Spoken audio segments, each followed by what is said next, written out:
Hello, Gaku here. My girlfriend Jess recently got me to try this game Village Life that she's been playing for a while, and being a super huge nerd, I decided to perform some light analysis on a little mini game within Village Life that occurs when you level up. When you level up, you have the opportunity to spin the wheel, and you get a free spin, and you can end up with a few coins depending on what you spin.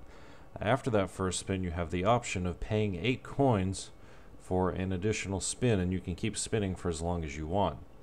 Well, I decided to run the numbers, and actually if you look at just the raw numbers, it should be very favorable. That is, you pay 8 and you have the possibility of landing on either 5.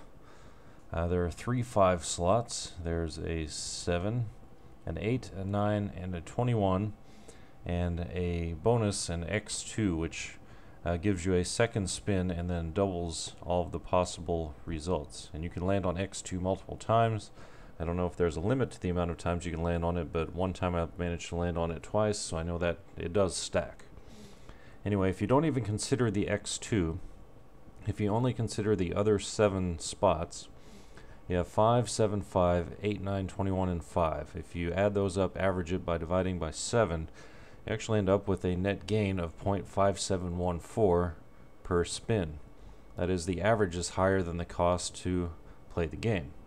Now, if you include the X2 and you consider that you might get anywhere between 10, that is 5 times 2, or as high as 42 on the next roll, or even possibly higher if you keep stacking X2s. Let's go with the worst case scenario. Let's say you land on a 10 after hitting an X2. Well, in that case, your average is even better. Your average is now 8.75 per spin. So a net gain of 0.75 per spin.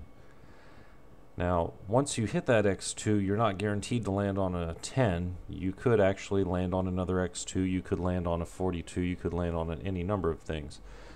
If you iterate over multiple spins, the averages get even better. That is, if you get a 10 on the second X2, then your average increases to 9.6875. So a net gain of 1.6875 per spin on average per 8 coins that you spend. Now, if you consider the max possible from 2 X2s in a row, that increases a little bit more, and then you start to get greatly diminished gains, and after considering up to 5 X2s in a row, you cap out very close to 10. If you get a 42 after that, you go a little bit over 10, but essentially it caps at 10. So a net gain of approximately 2 coins per 8 that you spend on average. So that's the expectation, and that's of course given assuming even odds for everything, which would seem to indicate given the even distribution around the wheel. Now what actually happens is something a little bit different. So the odds of spinning any of the 8 numbers, with the exception of 5, assuming no changes, is 1 in 8. The odds of spinning a 5 should be 3 in 8, which means for an expected 75 spins, you would end up with 28 counts of 5 and approximately 9 to 10 counts of each of the others. Now, in having done this for 75 spins, what actually happened is very different. That is, my 5s were greatly overrepresented. 7s and 8s turned out almost exactly where they should have been. 9 was on par. 21 didn't show up a single time, and X2 was a third of what it should have been.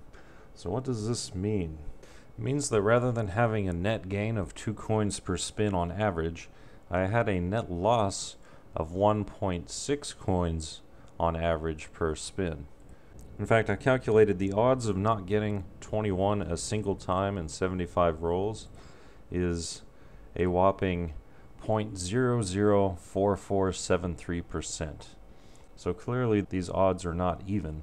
Very, very weighted in the house's favor.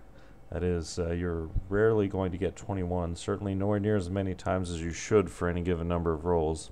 X2s are much rarer than they should be, and 5s are greatly overrepresented. But honestly, I'm not surprised, given the sort of cash grab of a game that this is. It's that they're not going to be fair in any way towards any players. Not if it results in Playdemic squeezing a few extra dollars out of those who happen to play it. So yeah, that's about it. If a deal looks too good to be true, it probably is. In the case of the optional wheel spin and Village Life, stay far away. Don't even bother trying. It's not worth your time, and you only stand to lose every single gem you've managed to collect up until that point. Thanks for watching. Have a good one.